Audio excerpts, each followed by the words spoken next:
Le doy la bienvenida a María Marta Vega desde Córdoba, quien muy amablemente me accedió a esta entrevista. Y yo brevemente, voy a hacer una introducción de quién es María Marta Vega. María Marta Vega fue presidenta del Tribunal de Ética del Colegio de Psicólogos de Córdoba entre el año 2019 y 2022. Es jefa de salud mental del Comité de Maltrato del Hospital Infantil, perito de control en la justicia penal en casos de abuso sexual, formadora docente en violencia contra niños y abuso sexual y psicoterapeuta de víctimas. Esta introducción es para darle un marco de que estamos hablando con una palabra autorizada en todo lo que tiene que ver con el maltrato infantil, el abuso sexual, la psicoterapia y aparte ser auxiliar de la justicia, que es un tema que yo siempre lo planteo porque los psicólogos, los martilleros públicos, los abogados, son auxiliares de la justicia que dan el marco para que ese juez pueda tomar una decisión que sea acertada. Así que María Marta, espero haberte presentado correctamente, darte la bienvenida y bueno, que saludes al público, así podemos empezar esta entrevista donde tengo muchas preguntas para hacerte. Buenísimo. Primero decime si me escuchás y Te si me escucho ven. perfecto, perfecto. Bueno, muchas gracias por invitarme antes que nada. No, por favor, es un honor recibirte. Bueno, Bien, lo que pueda aportarles sobre esta tremenda problemática lo haré. Lo haré. bien. Sí. Este ciclo que se ha dado de llamar una infancia sana tiene que ver con que veamos cuáles son las consecuencias de qué sucede con un niño cuando arriba a ese ámbito judicial que debería ser de alguna forma la resolución de conflictos y en lugar de encontrar resolución de conflictos encontramos que se exacerban los conflictos y ese niño queda rehén, secuestrado dentro de un sistema que termina siendo perverso. Lo digo entre comillas, aunque lo pienso sinceramente, pienso que el sistema es absolutamente perverso contra las niñas. María Marta, en tu experiencia, hay algo que a mí me llamó mucho la atención, que tiene que ver que una crítica que hiciste en algún momento como presidenta del presidenta del Tribunal de Ética del Colegio de Psicólogos, cuando dijiste que la profesión de la psicología había empezado a politizar un tema que tiene que ver con la salud mental, y específicamente lo que tiene que ver con las ideologías que se introducen y se deja de atender al niño. ¿Es tan grave lo que vos ves, vos que lo has mirado desde adentro? Bueno, vamos a contextualizar el problema primero. En realidad, cuando hablamos de la politización o ideologizar esta temática, estamos hablando específicamente de violencia y abuso sexual, para ser claros. Evidentemente estamos frente a las problemáticas del momento hace rato, hace varios años, o sea, tan así que esto se ha declarado emergencia en salud, el tema del abuso y de la violencia. El tema es que cuando surge toda esta temática de la ideología de género, ¿sí?, las mujeres que se sintieron postergadas durante años, lo cual de alguna manera en sus demandas, en sus reclamos, comienza de esta ideología de género instalada en la sociedad. Entonces comienzan a intentar dirimir situaciones que son del orden de lo personal, es decir, utilizando a los hijos. Acá viene el problema gravísimo. A sabiendas de que obviamente la justicia creerá absolutamente, y acá viene la parte de la ideología y de la politización del tema, creerá en su discurso, creerá en el discurso. Y la verdad es que no les interesa en absoluto si tienen que instrumentalizar el hijo para lograr los fines. Los fines son o la prisión del supuesto denunciado o la restricción de contacto, que una vez que se introduce la denuncia al ámbito penal, y puede ser de 2, 3, 4, 5 años o eternamente. Y ahí es donde los niños quedan entrampados absolutamente en esta situación, en una orfandad que muchas veces es eterna. Y la mayoría de los damnificados en esta situación Y en general son padres. Vamos a decir, en un 90% los denunciados son padres. Esto es así. O son figuras masculinas, ¿sí? Puede ser abuelo también. Puede ser, cualquier otra figura masculina del entorno familiar. Y donde el niño queda entrampado con consecuencias feroces. Primero la orfandad, obviamente. Y después la distorsión que se genera en su psiquismo en el mientras tanto. Más allá de la exposición a los ámbitos jurídicos, tiene que pasar por periciales, tiene que pasar por distintos ámbitos de intervención, relatando cuestiones que no las tiene claras el niño, obviamente, porque son distorsiones adultas, discursos instalados, o sea, con el costo que esto representa psicológicamente para el niño, que crecerá creyendo o que es huérfano de padre, y lo que es peor, va a crecer creyendo de que él vivió un abuso que no lo vivió, o creyendo de que tiene un padre que hizo cosas malas, que nunca sabrá qué cosas malas, o sea, o responderá a los discursos maternos. Esa sería más o menos para contextualizar la situación, y que es gravísima, porque en este momento hay una avalancha de denuncias en el ámbito penal, una avalancha. Ya no sabe qué hacer el Poder Judicial en Córdoba con tanta denuncia de abuso sexual.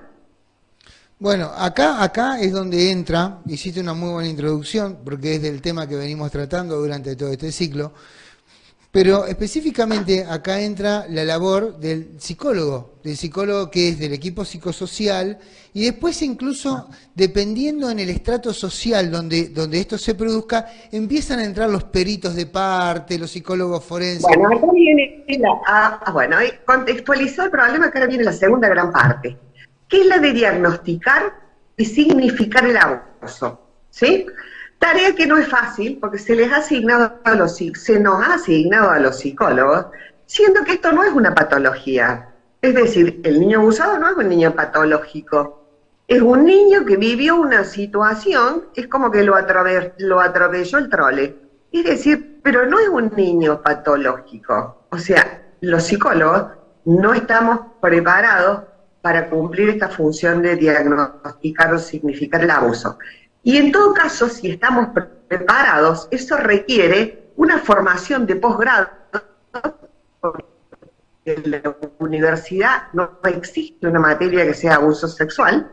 Una formación de posgrado es larga, costosa y seria, o sea, para eso hay un montón de requerimientos. Peritado, ¿por qué? ¿Por qué peritado? Porque el 90% de los abusos que ingresan en la denuncia no tienen indicadores físicos. Entonces, los que significan el relato del menor, que va a ser la única prueba, que aunque el Poder Judicial diga que no es vinculante, si lo es la única prueba que van a tener para efectuar una condena, eventualmente, o tomar medidas. Es decir, y por otra parte, en esta intervención pericial, y digo pericial porque estamos hablando de la parte más seria, que es cuando llegó la denuncia a penal y está en riesgo la libertad de una persona y la vida de ese niño. Entonces, acá viene la parte tremenda. Las colegas que actúan, intervienen en esto con una falta de solvencia científica absoluta, cometen gravísimos errores éticos, gravísimos. Y su decir va a ser fundamental para que la justicia emita su castigo divino hacia los agresores. Tremendo, tremendo. Digamos, o sea, porque no hay nada, y no hay, inclusive, en toda la tecnología que utilizan es un pobrismo absoluto, que básicamente lo que van a hacer es emitir un juicio que va a ser más ideológico que científico. O sea, es tan poco serio lo que está pasando. De ahí viene de que cuando yo era presidenta del Tribunal de Ética y me llegaban las denuncias, porque antes de pasar por este horror, o sea, los niños pasaron y atravesaron psicólogas individuales, hospitales, clínicas, donde, bueno, fueron a exponer su relato, o las madres los llevaron a que exponga un relato. Es decir, después llegan al Poder Judicial, Cámara GES, pericia, y en todo este transitar, es decir, que además en este transitar el niño va generando distorsiones en la memoria, distorsiones cognitivas, más el aditamento de los discursos maternos y los adultos en el grupo materno. Entonces es tan tremendo que tenés que tener una formación importante para no caer en un diagnóstico válido que sea cargado de ideología. Y para eso necesitas la formación que no te la da la facultad y que las colegas no la tienen, por lo cual cometen tremendas fallas éticas, que me llevó a mí a sancionarlas. Yo sancioné mucha gente, colegas que ponían el niño fue abusado. Yo decía, ¿de dónde? ¿Desde dónde? A ver, demuéstrenme con qué metodología científica me están diciendo que el niño es abusado. Decían que es abusado sin haber escuchado al padre. Decían que es abusado, pero sin ningún fundamento, con técnicas livianas, sin sostén científico, porque no hay una técnica psicométrica o proyectiva que admita, que diga, que proyecte que el niño fue abusado. Entonces yo, obviamente que yo las sancionaba muchas de ellas, sanciones fuertes. Pero bueno, eso ocurrió en mi periodo, yo fui presidenta hasta el año pasado. Sí. Cambia la gestión del Colegio de Psicólogos, viene una gestión nueva, totalmente con una ideología de género en la manga, y lo que hace, obviamente, es anular todas mis sanciones hacia las colegas que tremendas fallas éticas me habían llevado a sancionarlas. Tremendo lo que ocurrió, es tremendo. No solamente eso, sino que ya no aceptan más denuncias que tengan que ver con abuso sexual, porque consideran que si las colegas dijeron que eran los niños abusados, bueno, procedieron acorde a lo que dicta FEPRA. FEPRA es la Federación de Profesionales de la República Argentina, que sostiene que cada niño o cada madre que va y dice que es abusado, hay que creerle, porque los niños no mienten y la madre no miente. Entonces, por lo tanto, no se la puede juzgar en el Tribunal de Ética. Y esa es la situación que está ocurriendo. Ni siquiera toman las denuncias, ni de violencia ni de abuso. Ahora, la pregunta que surge acá, siguiendo tu relato, es si esos errores tienen que ver con la falta de capacitación o por el sesgo de confirmación que buscan cuando hacen una entrevista a un menor. Las dos.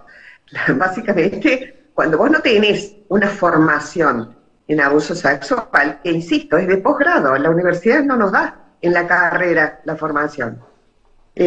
Obviamente que sos candidata, sos mucho más vulnerable a que te atraviese, que te convenzan con la ideología de género, obviamente. Mucho más fácil, es mucho más fácil. ¿Qué es lo que hacen? Lo que pasa es que en todo esto, acá viene el otro problema. Las formaciones que reciben las psicólogas respecto a esta temática es a través de las representantes de la ideología de género. Es una cosa tremenda. Sí, es una situación, por eso yo te decía que el representante que obviamente le dicen. No, te decía que termina siendo una cuestión. Perdón, que se te fue el... Sí, por ahí a mí se me cortó un poquito, pero ya estamos bien. Termina siendo una cuestión política en lugar de profesional de salud mental, porque esto no lo define entonces la búsqueda de la verdad, sino la búsqueda de la confirmación de acuerdo a una postura política, porque es una postura política la que toma FEPRA. Sí, obviamente, yo no quiero ser explícita respecto a cuál es la postura política. Yo digo que es una postura ideológica. No, y sabemos todos que la ideología...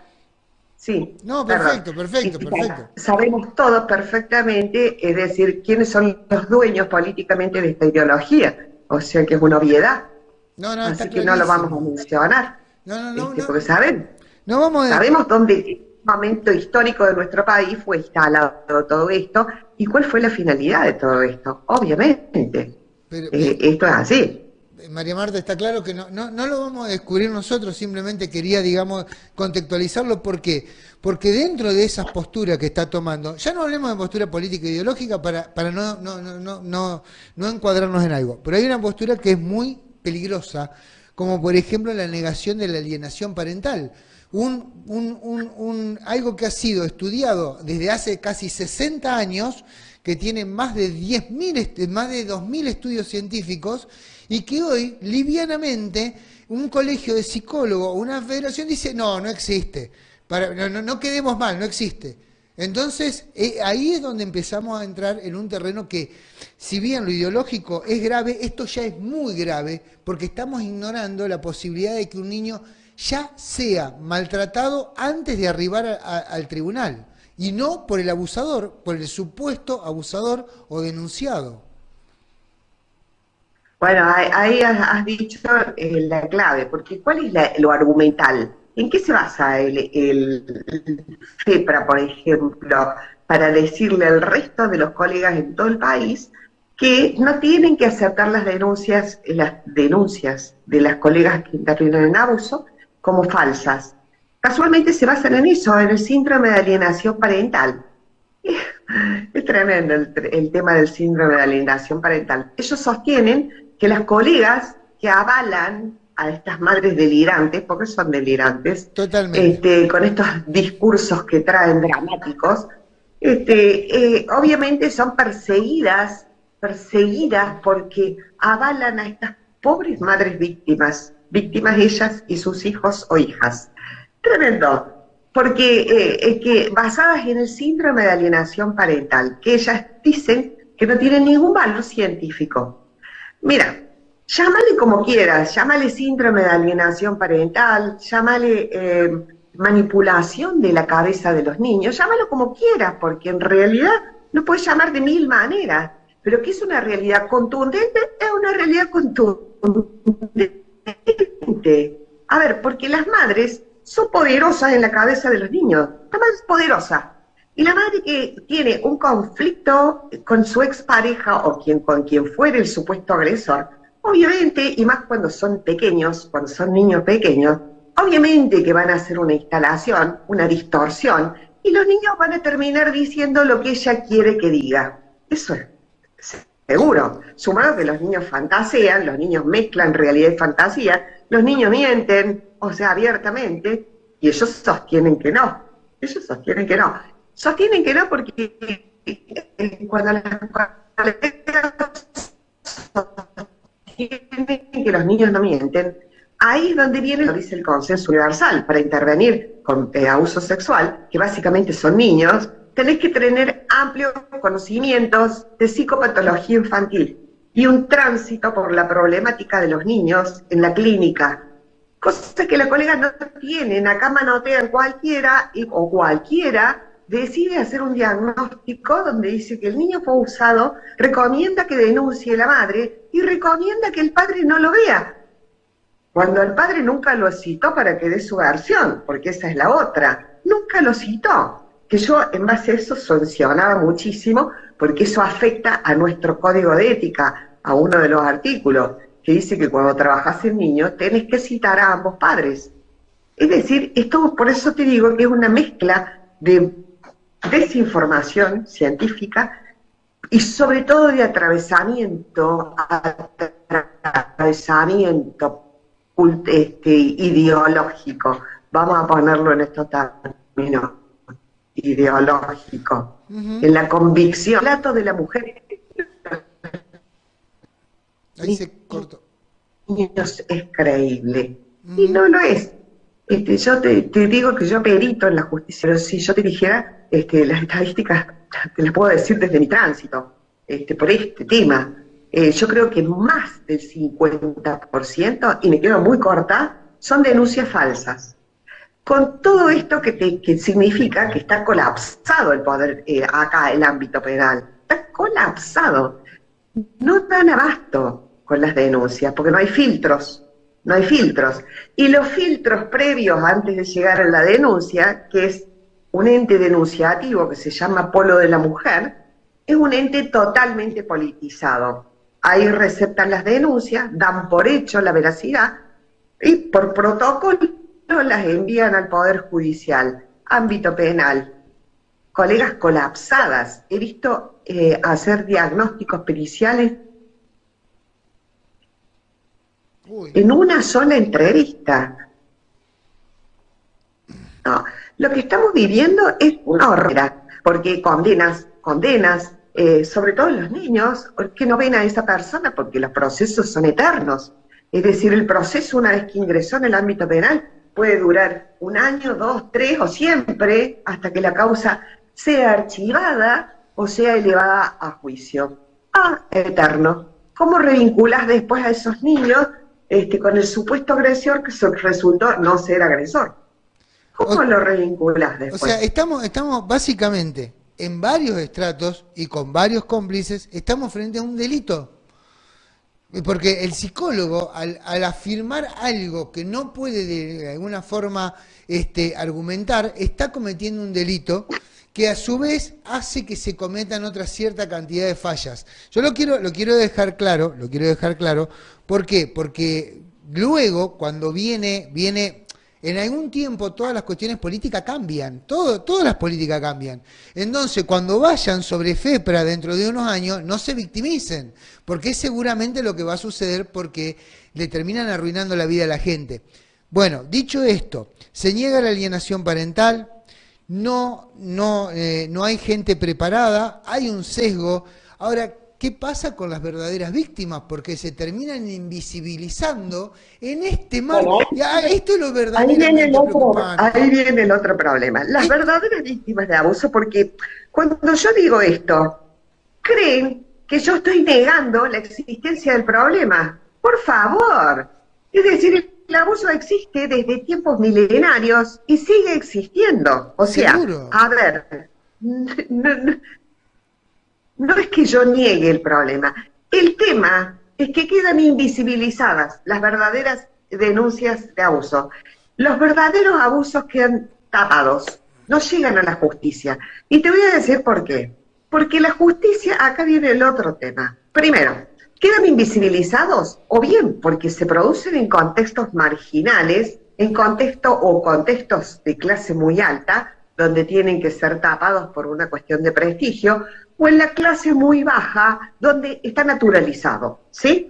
Y cuando tiene que llegar, o llega por algún motivo, es como denuncia al ámbito penal, ¿qué pasa? Que evidentemente, si no tenés patrocinante en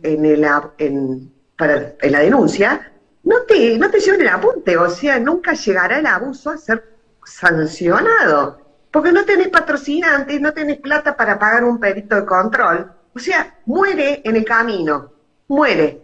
O sea, por eso es que los abusos sexuales verdaderos que existen, desgraciadamente, quedan en la nada, quedan en el olvido.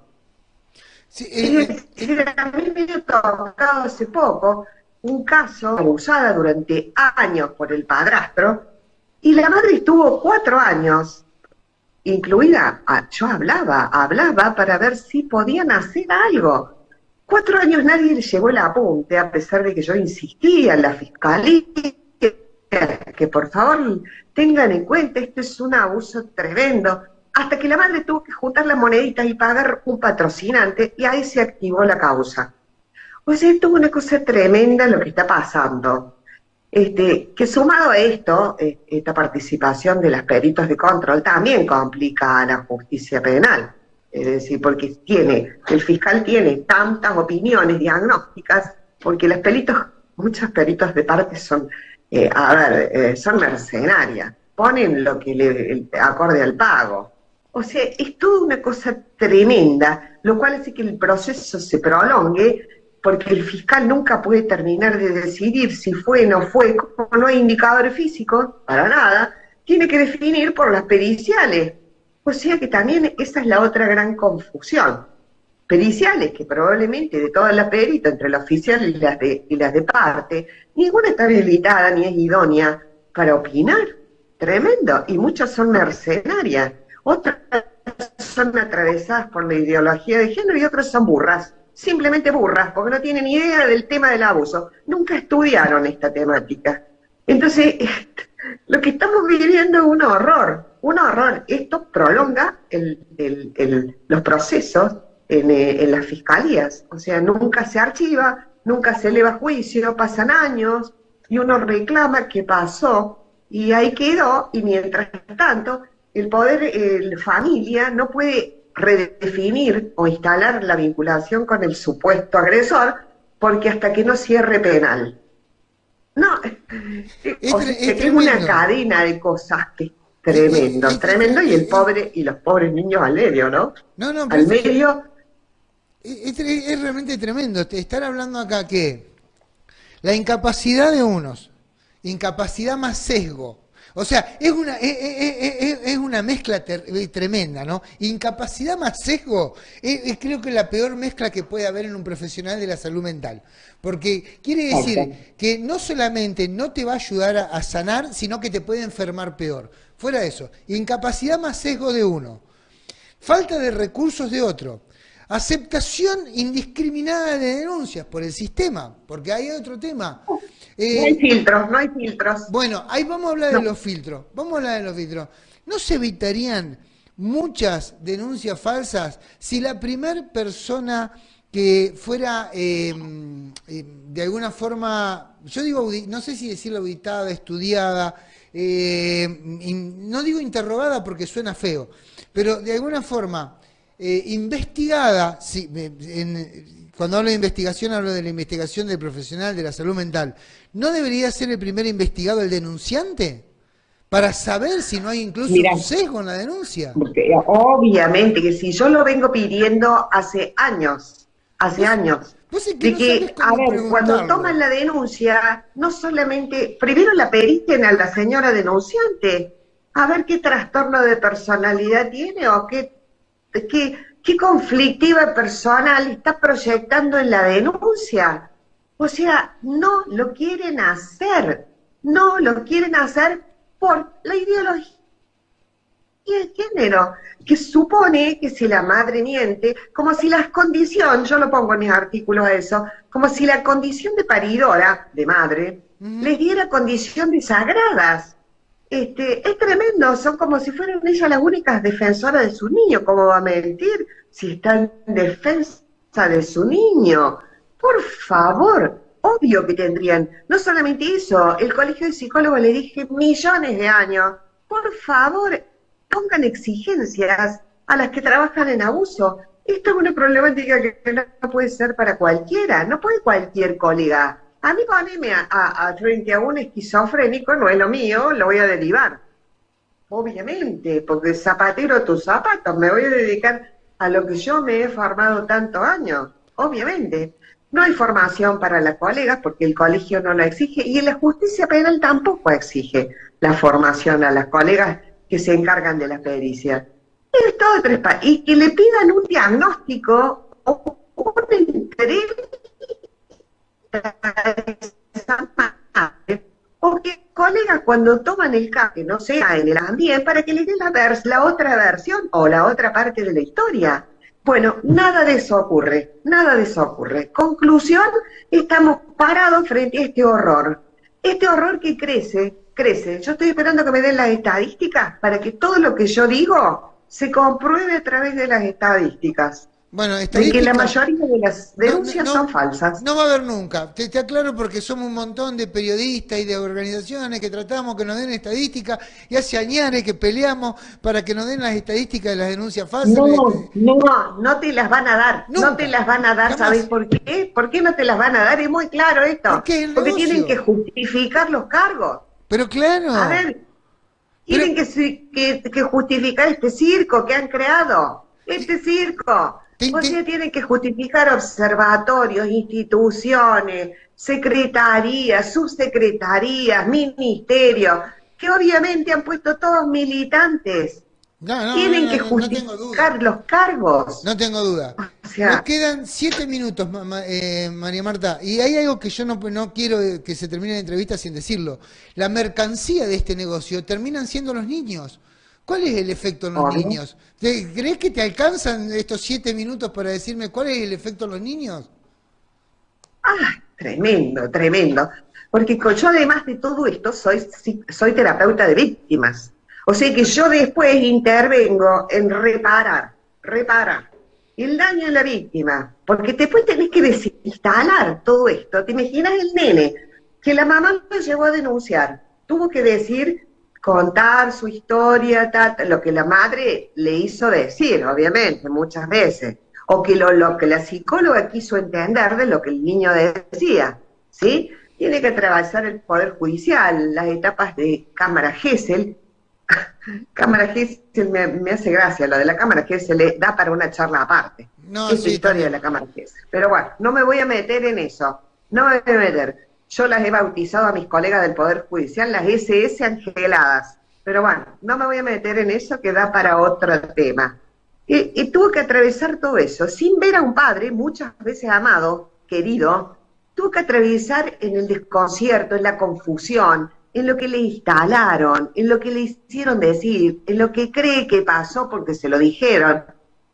¿Te imaginas como que ese nene, obviamente la repercusión en esa cabecita va a diferir de niño en niño, de sus factores protectores, de la edad del niño, pero siempre va a ser tremendo, tremendo. O sea, ¿cómo reparas el daño? Porque muchas veces lo que el niño quiere es ver a ese padre amado que no entiende qué pasó, que de repente lo dejó de ver.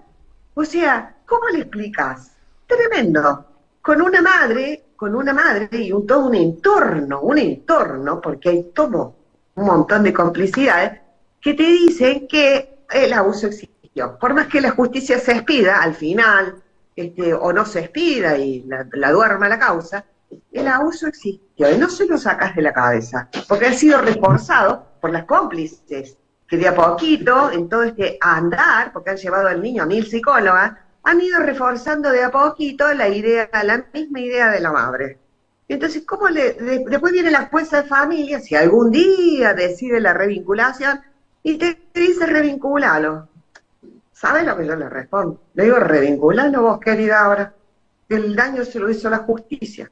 Claro, Entonces, tenemos un niño al final, un niño víctima de la situación, víctima de la denuncia, víctima de la psicóloga, víctima del Poder Judicial. O sea, víctima de todo, pobrecito, es decir, más que víctima del supuesto abuso, que al final resulta que no existió, termina siendo víctima de los procedimientos judiciales, terapéuticos, periciales, víctima de un entorno malicioso. O sea, tremendo. El daño obviamente es individual en cada niño. Ahora, María Marta, y con esto terminamos. Entonces, ¿no debería ser procesado, procesado no, vos no sos parte de la justicia, ¿no debería ser considerado abusador la persona que hizo la denuncia usando ese niño? ¿No termina siendo el abusador ese? Pero por supuesto, más que decir el abusador, el victimario o victimaria termina siendo del niño, obviamente. Pero ¿sabes qué? Me ha pasado muchos casos que han terminado, han cerrado el proceso y los mismos denunciados, que resulta que después, obviamente, la justicia comprobó que no hicieron absolutamente nada, han iniciado procesos de reparación. Nunca van a llegar a nada, porque la justicia siempre cree que la madre actuó de buena fe. Y no. Pero si se puede ver cuando hay una conducta continuada que es maliciosa, que se dejen de, perdón, que se dejen de joder con la justicia. No, ¿por qué? Porque hay un atravesamiento de una mística de la maternidad en la sociedad. A ver si te queda claro. Bueno, la mística, sí, que es el fundamento en mucho de esto que estábamos hablando de la ideología de género. Está la mística de la maternidad. Si es la madre, ¿cómo vas a sospechar de esa madre? Actuó de buena fe, se equivocó, pero actuó de buena fe para proteger a la nena o al nene. O sea, ¿vos me entendés que no hay reparación posible después? No, aparte, existe. ¿Qué importa cuánto te den de reparación? No importa. Hubo 2 millones, 5 millones, 100 millones. ¿Quién te devuelve el tiempo que vos perdiste con tu hijo? No hay plata que te lo devuelva. Así que, en 2 minutos, si le tuvieras que dejar un mensaje a la sociedad, si María Marta Vega, más allá de su rol de psicóloga, hay una pregunta, te la tengo que hacer antes de irte. ¿La ideología de género te representa como mujer?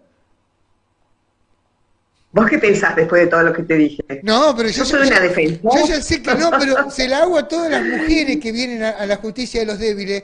¿Por qué? Porque ya vamos como 50-0 con mis entrevistas. Todavía no encontré una mujer que se sienta representada. Entonces quiero saber a quién representan, porque todas las mujeres que pasaron por acá, y han sido muchas, y de todos los calibres, algunas muy conocidas y algunas muy prestigiosas, como en tu caso, nadie se siente representada. En 2 minutos, un mensaje a la sociedad, Marta. No, de que cuando se enteren de denuncias de abuso sexual y que van a ser denunciadas, que busquen a las personas idóneas. Hay algunas que son idóneas y criteriosas, y que traten de evitar que esto llegue a la justicia penal, porque no saben lo que les espera.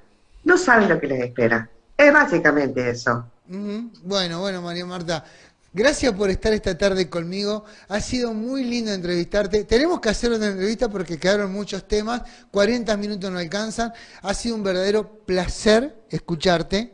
Y has enseñado mucho tanto a quien te entrevistó como al resto de la gente que nos ha estado mirando. Muchas Bueno, gracias, yo te María Marta. agradezco a vos porque yo soy una apasionada del tema. Y si Oh, puedo aportar, lo hago permanentemente, escribo o intento transmitir mi mensaje en base a lo que yo conozco y sé de esto, si hay algo que sé es de esto, obviamente, bueno, ¿sí? un Así placer. que yo te agradezco a vos. Por favor, ha sido María Marta Vega desde Córdoba, un verdadero placer, un lujo para la justicia de los débiles. Muchas gracias.